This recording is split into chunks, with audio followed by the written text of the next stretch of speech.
El sonido del mármol es lo único que recuerdo con claridad. El metal frío, pulido, de la llave de la casa girando en el aire antes de caer con un sonido pequeño, patético, contra el suelo de granito gris que Teresa, mi suegra, tanto se había esforzado en elegir para impresionar a sus amigas del club de golf. Ella estaba parada en el umbral de la puerta principal, una muralla de seda cruda color borgoña, con el mentón levantado como un águila que acaba de asegurar su presa.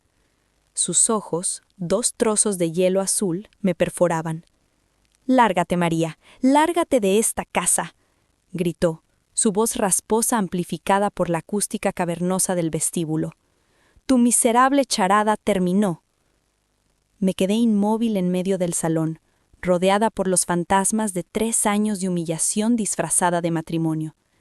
Mis manos temblaban, no por el miedo, sino por el recuerdo corrosivo del sacrificio que había hecho para estar allí.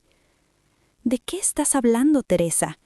Mi voz era apenas un susurro que luchaba por cruzar la garganta seca. Ella soltó una risa áspera que me revolvió el estómago. Era una risa ensayada, la risa de la victoria definitiva. «Deja el teatro. Lo sabemos todo. Javier me contó». Teresa hizo una pausa dramática, asegurándose que la asistenta, parada torpemente en la entrada de la cocina, escuchara cada palabra. Era una puesta en escena perfecta para destruir mi reputación. Se fue con su amante, la mujer esa de las uñas rojas del gimnasio. Ha abandonado a mi pobre hijo. Y ahora, por la ley del matrimonio, la casa es mía, María. Ella se queda con los muebles y usted se queda sin nada. La mentira era tan monstruosa, tan elaborada, que por un instante dudé de mi propia cordura. ¿Yo? ¿Ir con un amante? ¿Yo que había pasado los últimos 3 años de mi vida intentando rescatar la dignidad de Javier, intentando salvar esta estructura podrida que ellos llamaban familia? Busqué a Javier con la mirada. Él estaba detrás de su madre, su figura alta y ancha convertida en una masa informe de cobardía. Estaba vestido de unas de esas camisas de lino caras que Teresa le compraba, pero su rostro era de cera, pálido y sudoroso. Sus ojos evitaban los míos, fijos en la punta de sus zapatos. Él era mi marido. Él era el hombre al que yo había salvado de la ruina total. Y allí estaba, permitiendo que su madre me borrara de la existencia. «Javier, diles la verdad», le supliqué, la esperanza muriendo en mi pecho con cada segundo de su silencio. Javier se encogió de hombros, un gesto pequeño y devastador. «Ya sabes cómo es mi madre, María. Es mejor que te tomes un tiempo afuera». Un tiempo afuera, eso era. No era un divorcio, no era una pelea, era una expulsión coordinada, una ejecución financiera. Teresa interpretó su silencio como su señal. Se acercó a mí oliendo a perfume caro y traición. Su aliento olía a menta y café fuerte. «Tú misma lo has escuchado. Esta farsa terminó. Te doy media hora para que recojas lo esencial. Si tocas algo de valor sentimental de la familia, llamaré a la policía. No tienes ningún derecho aquí. Lo único que hiciste fue complicar la vida de mi hijo con tus exigencias, y él te pagó tu traición yéndose con otra». Ella había invertido el guión de tal manera que yo, la víctima y la salvadora, ahora era la villana promiscua. La llave seguía en el suelo, reflejando la luz del sol de la tarde. En ese momento, en medio del vestíbulo que yo había ayudado a apagar con la sangre de mi pasado, no sentí dolor, sentí un vacío frío. Era el momento de mi humillación máxima, mi descenso al infierno.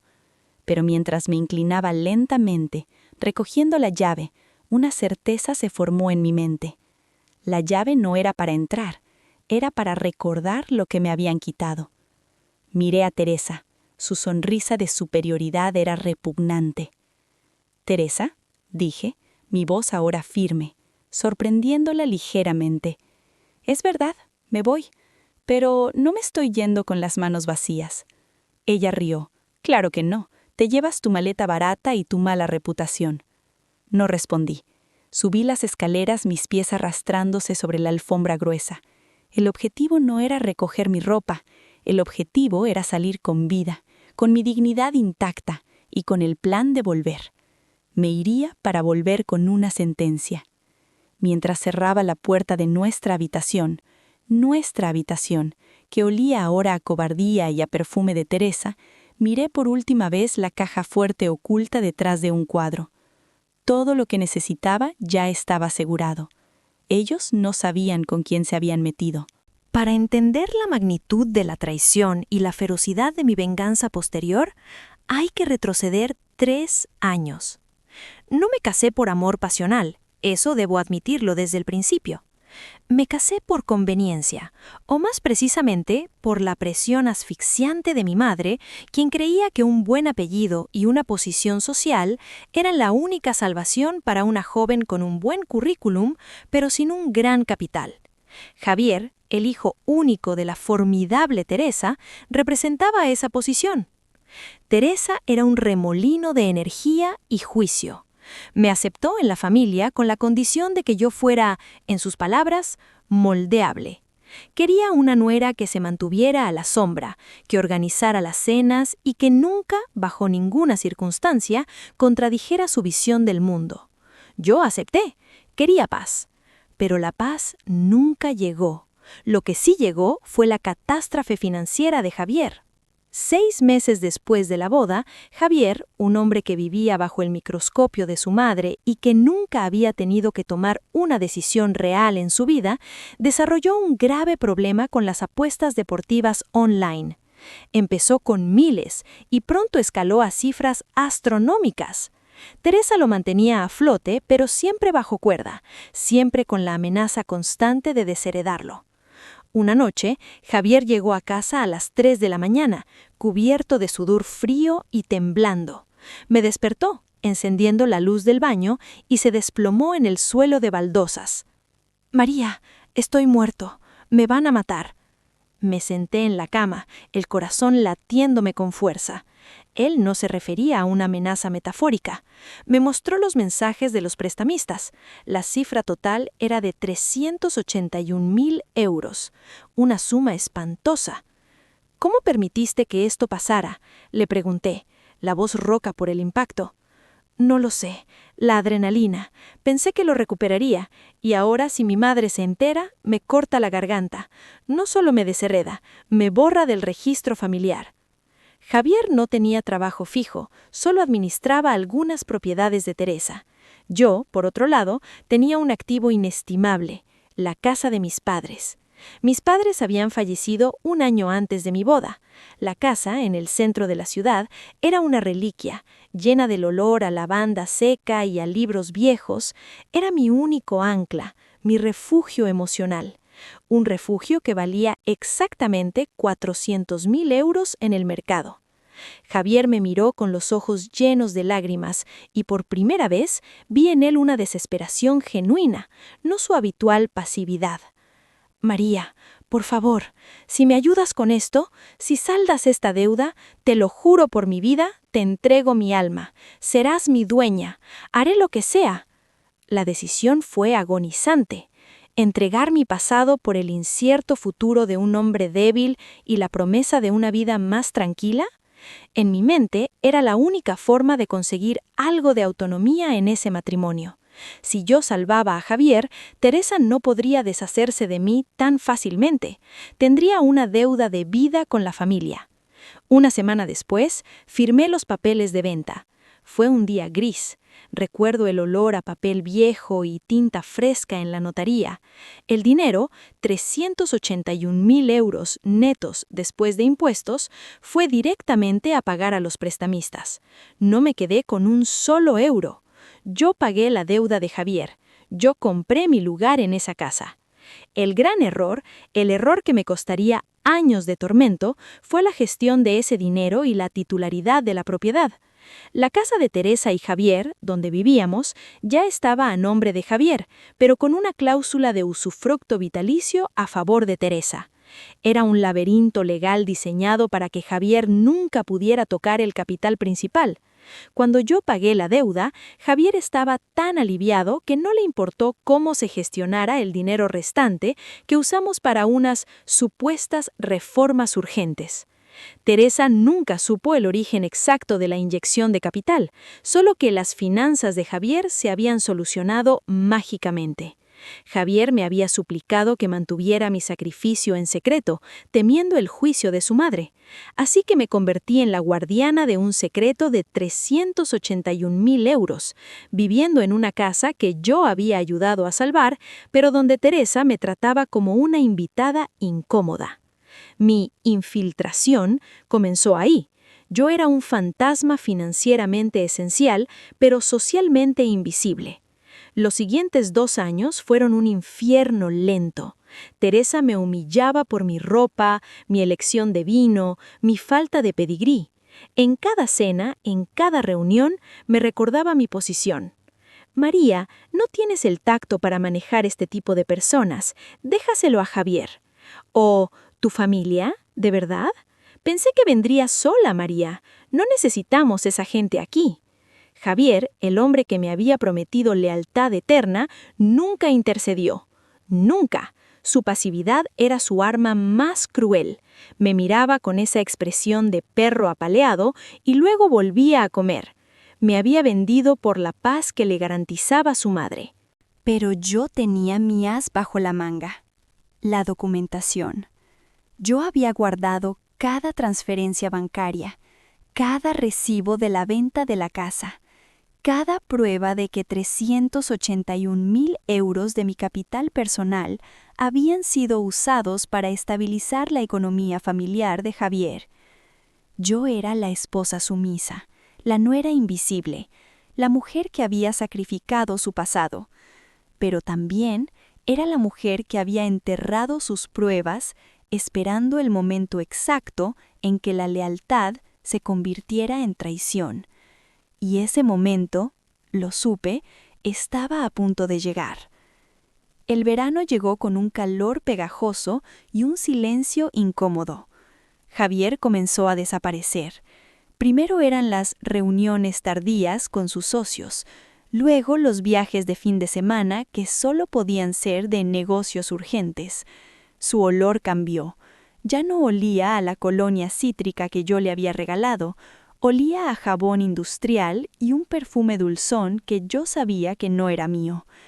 La traición, a diferencia de la humillación constante de Teresa, fue rápida y sucia.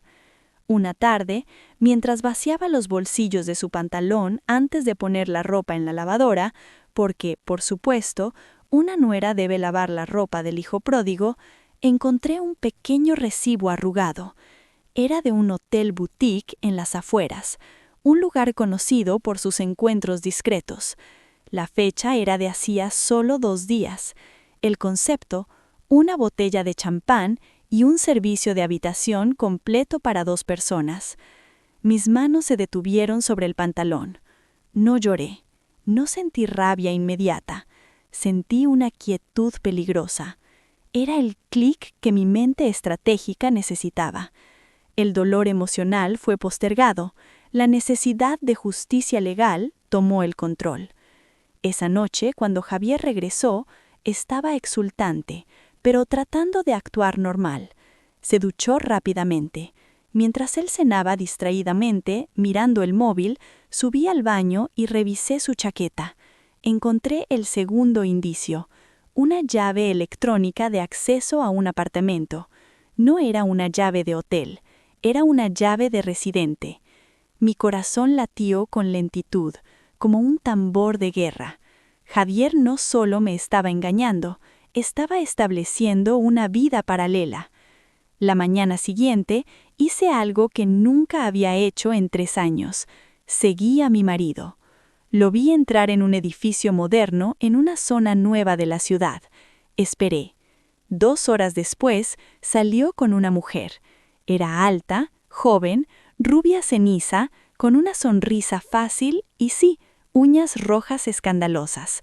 El tipo de mujer que Teresa habría despreciado abiertamente si no fuera su potencial nuera de reemplazo. Se besaron en la acera, Un beso largo y perezoso, sin esconderse. Regresé a casa en un estado de calma absoluta. La traición ya no era una hipótesis, era un hecho consumado. Y el hecho consumado era mi boleto de salida y su perdición. Ahora la clave de la estrategia no era exponer la infidelidad, eso era emocional, sino explotar la vulnerabilidad financiera que su madre y él habían creado.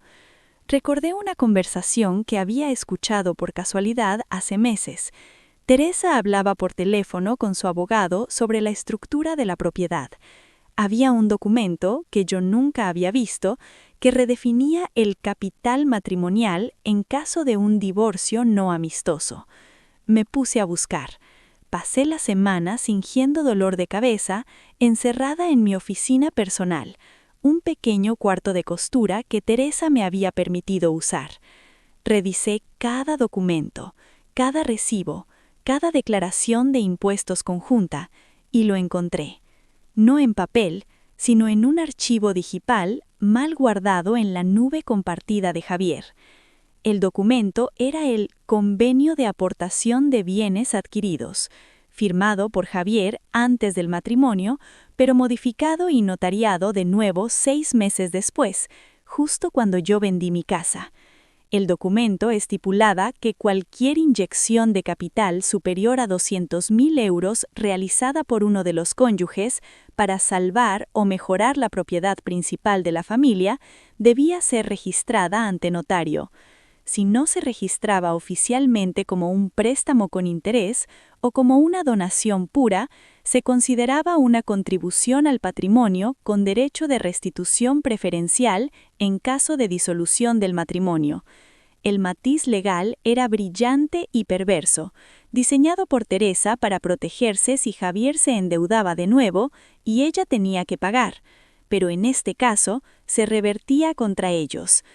Ellos habían asumido que mi sacrificio, los 381.000 euros, era un secreto entre Javier y yo, y que yo nunca lo formalizaría legalmente porque temía la ira de Teresa. Y tenían razón. Yo lo había mantenido en secreto. Pero el documento que yo había vendido mi casa, la transferencia bancaria directa a los prestamistas de Javier y la posterior reestructuración de la hipoteca de la casa de Teresa, donde se usó parte de ese dinero para pagar la parte flotante de la hipoteca, todo eso era evidencia contable irrefutable de mi contribución. Ellos nunca registraron el pago como una donación.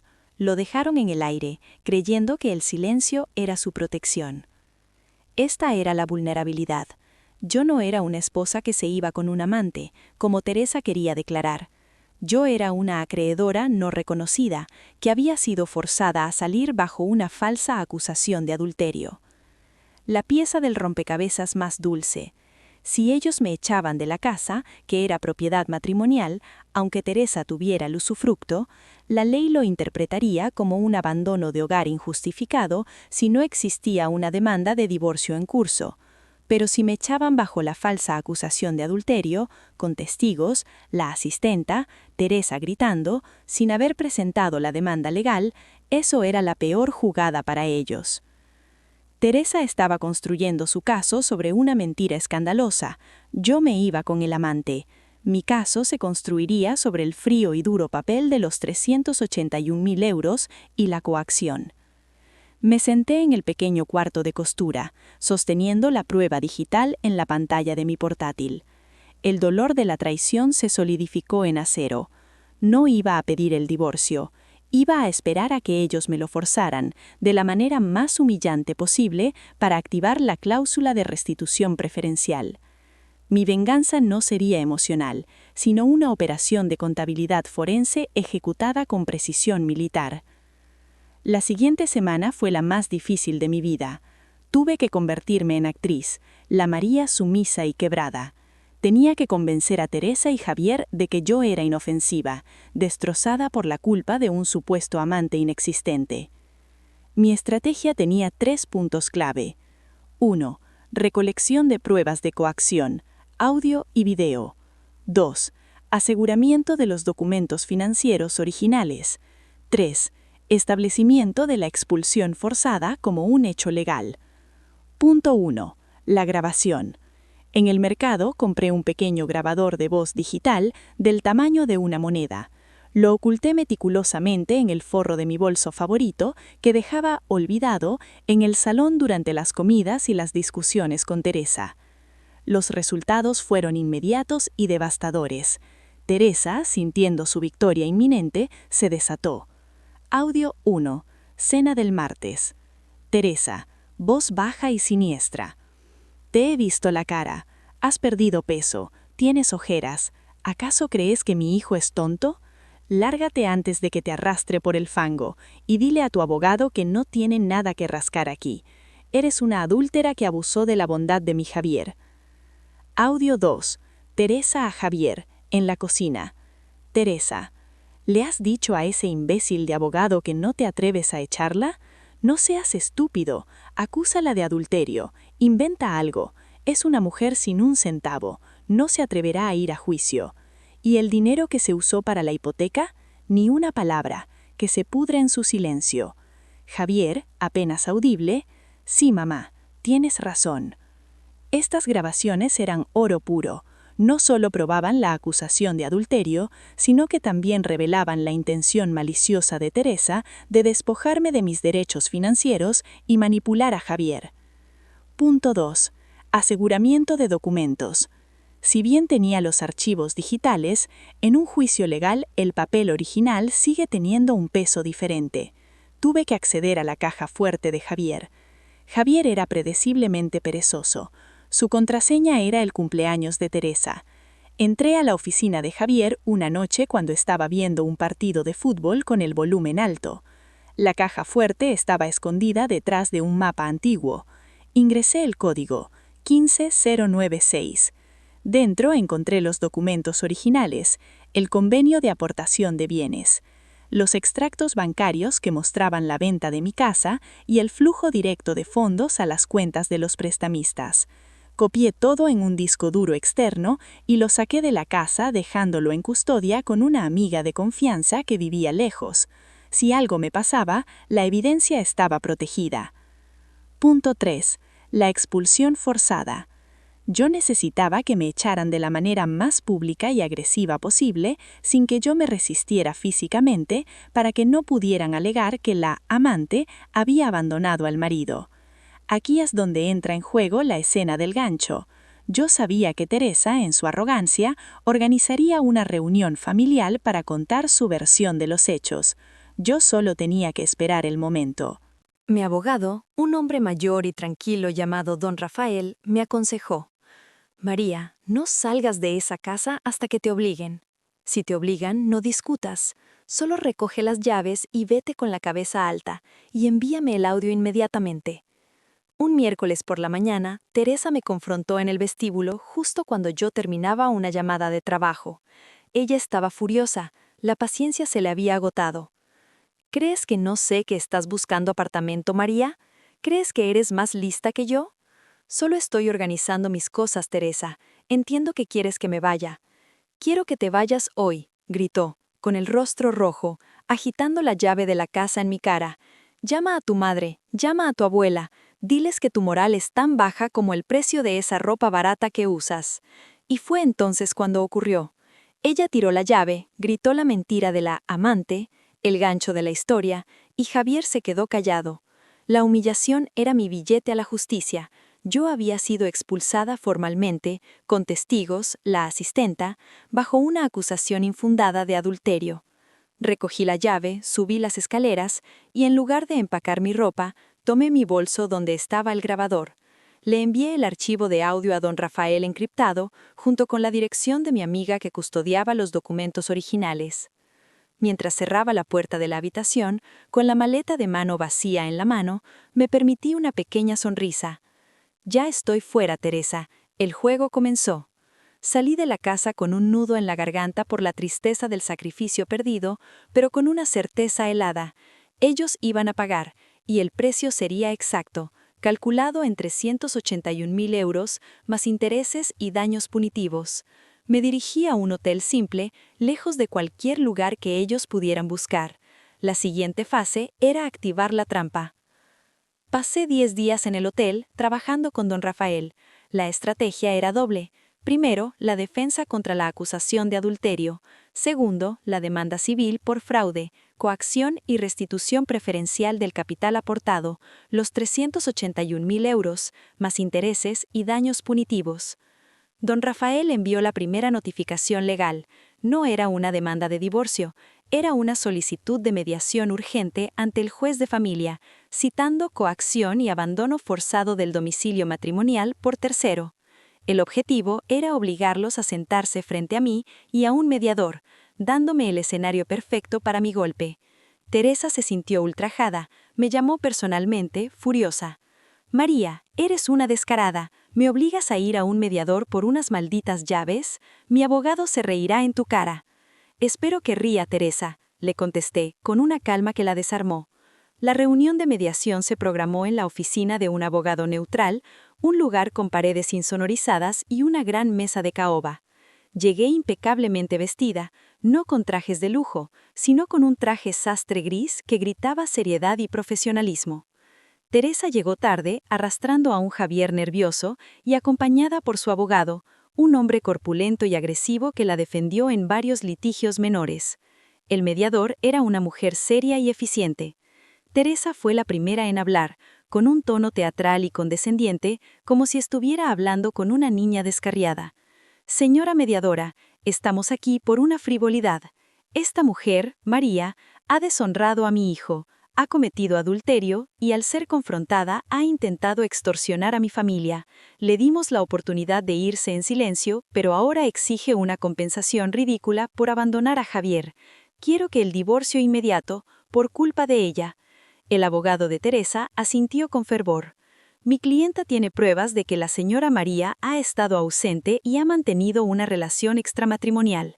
Por lo tanto, exigimos la disolución del matrimonio sin ningún derecho de compensación para la adúltera y que devuelva inmediatamente cualquier bien personal que haya sustraído de la casa».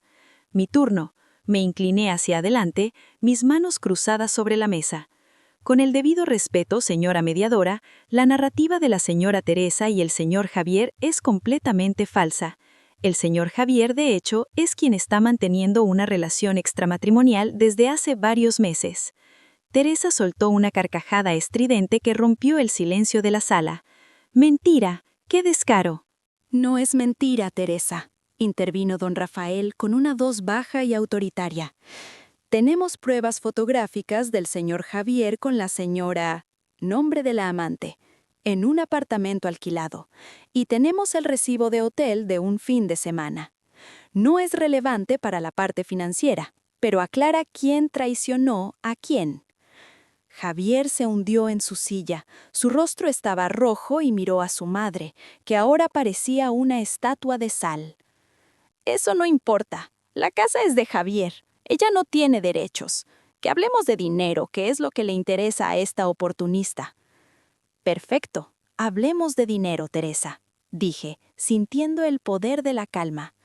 «Señora mediadora, don Rafael, en los documentos que les hemos entregado hay una solicitud de restitución preferencial de capital por un monto de 381.000 euros». Teresa explotó. ¿381.000 euros? Pero si no tienes un centavo, mi hijo te dio todo». «No, Teresa, yo le di todo. Los 381.000 euros provienen de la venta de la casa de mis padres que yo vendí hace 3 años para pagar la monumental deuda de juego del señor Javier. Una deuda que, si usted hubiera conocido, lo habría desheredado al instante». Se hizo un silencio sepulcral. Javier, por primera vez, levantó la mirada hacia su madre con puro terror.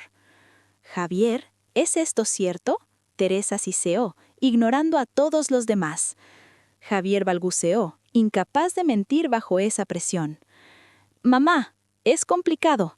Tuvimos que hacerlo». Teresa se levantó de la silla, ignorando la protesta del mediador.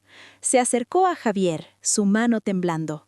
«Me mentiste. Me has puesto en esta posición por tu estupidez». Yo aproveché el caos. El dinero fue utilizado, en parte, para pagar la porción flotante de la hipoteca de esta casa. Es una contribución directa a la propiedad familiar, una que nunca fue registrada como donación. Y ahora, Teresa, usted y Javier me expulsaron de la casa bajo una acusación falsa de adulterio. El mediador intervino. Señora, si la expulsión es probada como coactiva e injustificada y existe un historial claro de una contribución masiva de capital personal, el caso de la señora María por restitución es extremadamente fuerte e incluso puede obtener la titularidad de la vivienda como compensación, basándose en la intención fraudulenta de despojarla de ese capital. Entonces saqué mi golpe final.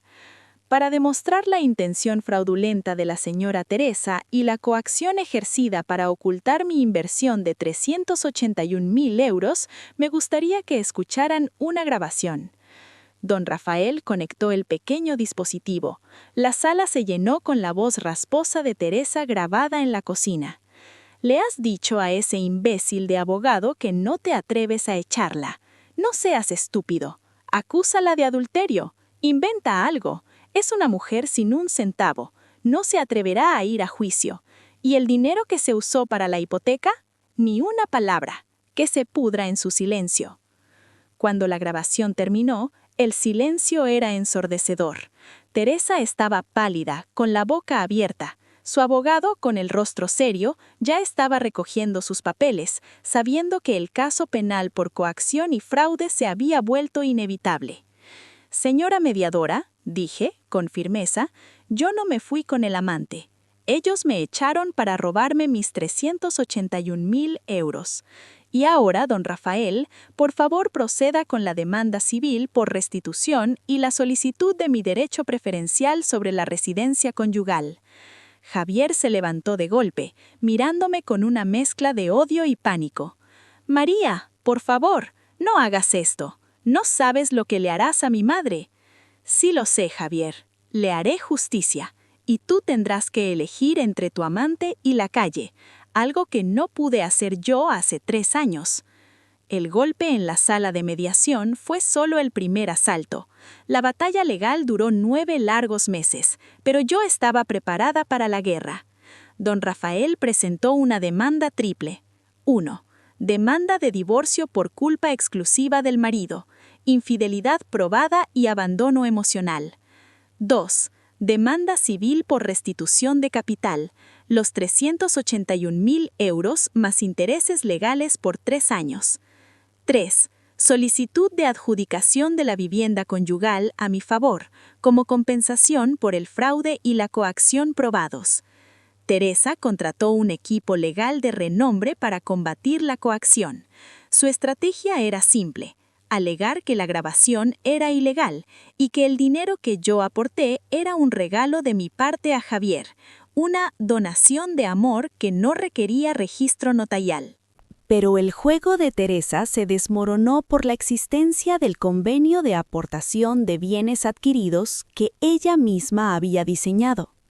El juez reconoció que si Teresa había tomado tantas precauciones legales para proteger el patrimonio de la familia de Javier, era absurdo sugerir que una suma de 381.000 euros, esencial para salvar al hijo, fuera tratada como una donación informal.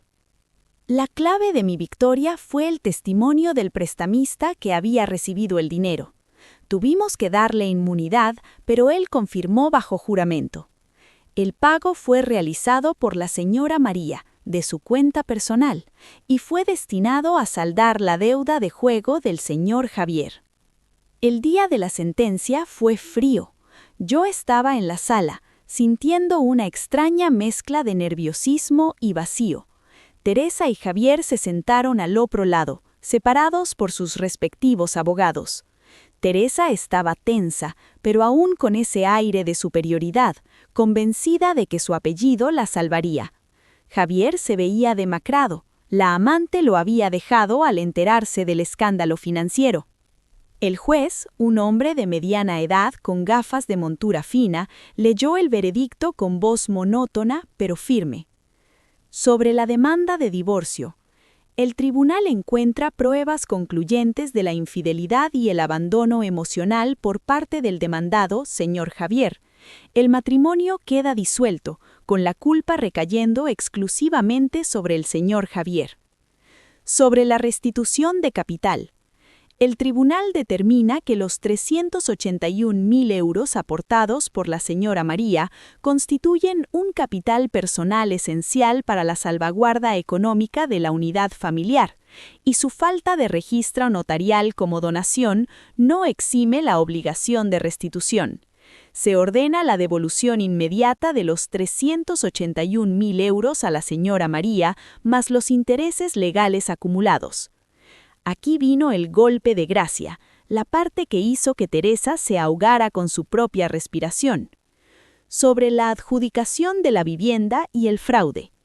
Dada la coacción probada, el intento de despojo patrimonial por parte de la señora Teresa y el señor Javier y la necesidad de asegurar la restitución del capital invertido, el tribunal dictamina que la casa principal, valorada actualmente en 850.000 euros, será adjudicada a la señora María como pago de la deuda de restitución y compensación por daños punitivos y morales. Silencio. Un silencio denso. Teresa se puso de pie, gritando algo inaudible, pero su abogado la sujetó. El juez, imperturbable, continuó. El usufructo vitalicio de la señora Teresa sobre la propiedad principal queda inmediatamente anulado. La señora Teresa y el señor Javier tienen un plazo de 30 días para desalojar la propiedad. Si no lo hacen, se utilizará la fuerza pública. La cara de Teresa era una máscara de terror y rabia. Había perdido su control, su prestigio y, lo más importante para ella, su casa. Había diseñado un laberinto legal para proteger su riqueza y yo lo había usado para atraparla dentro. Al salir de la sala, Teresa me miró. Ya no había desprecio, solo un odio puro y derrotado. «¡Me has robado! ¡Nos has dejado en la calle!» «Teresa», le dije, deteniéndome un momento, «usted me echó de mi casa, la que yo ayudé a pagar, gritando que yo era una adúltera y que la casa era de una amante imaginaria. Me robó 381.000 euros. Yo no robé, yo recuperé, y por sus acciones me convertí en la única dueña». Javier no dijo nada, estaba llorando, no por mí, sino por la realidad de que tendría que empezar de nuevo, sin la red de seguridad de su madre, en la calle. Su cobardía había tenido el precio más alto. 30 días después, regresé a la casa. La puerta no estaba abierta con la llave patética que Teresa había tirado al suelo, sino por el cerrajero que cambiaba todas las cerraduras. La casa estaba vacía. Ellos se habían llevado todos sus muebles caros, sus cuadros, su vajilla. Intentaron vaciarla hasta el último detalle, dejando solo las sombras de su vida anterior. Caminé por el vestíbulo de granito gris, el mismo lugar donde la llave había caído. El aire se sentía ligero, desinfectado de la opresión de Teresa. Me detuve en el salón, que olía a polvo y libertad. Mi lección no fue sobre el dinero o la venganza, sino sobre la importancia del límite. Yo había permitido la humillación sistemática porque pensaba que mi sacrificio de 381.000 euros me daba derecho a la paz. Me equivoqué. El sacrificio sin límites invita a la tiranía. Cuando sacrificas tu pasado, la casa de tus padres, por la promesa de un futuro, la estabilidad del matrimonio, debes proteger esa inversión con la ferocidad de un depredador. Yo había sido demasiado blanda, demasiado silenciosa. Me senté en el suelo, en el frío mármol. Saqué mi móvil y borré para siempre el audio de Teresa gritando. Ya no lo necesitaba. La prueba estaba en el título de propiedad. Me divorcié de un hombre débil y de una familia abusiva, y recuperé, con creces, lo que había perdido. El dinero, los 381.000 euros, se reinvirtió en la casa, ahora mía, y el remanente me dio la base para abrir mi propia consultoría. El empoderamiento no vino de la confrontación inicial, sino de la paciencia estratégica y la colección meticulosa de la evidencia. El drama psicológico fue la prueba, la justicia legal fue la recompensa. Lo último que supe de Teresa y Javier es que estaban viviendo en un apartamento alquilado, pagando alquiler por primera vez en sus vidas. Teresa tuvo que empezar a trabajar de nuevo, algo que nunca creyó que haría. Javier, sin el apoyo financiero de su madre y con su reputación hecha añicos, cayó de nuevo en los juegos, pero esta vez sin nadie para salvarlo. La casa que me había costado mi pasado, ahora me daba mi futuro. Se convirtió en mi castillo, mi base de operaciones. Mi consejo, si alguna vez te encuentras en una situación donde tu sacrificio es ignorado y tu valor pisoteado, es este: no pierdas el tiempo con las lágrimas o la confrontación emocional. Recoge las pruebas. Si te van a humillar, asegúrate de que esa humillación sea tan pública y tan documentada que se convierta en tu arma legal más letal. Yo había entrado en ese matrimonio como una nuera sumisa, salí como una empresaria, una superviviente y la dueña de la casa que mi suegra creía que controlaría para siempre. Y esa, créanme, es la verdadera dulce victoria.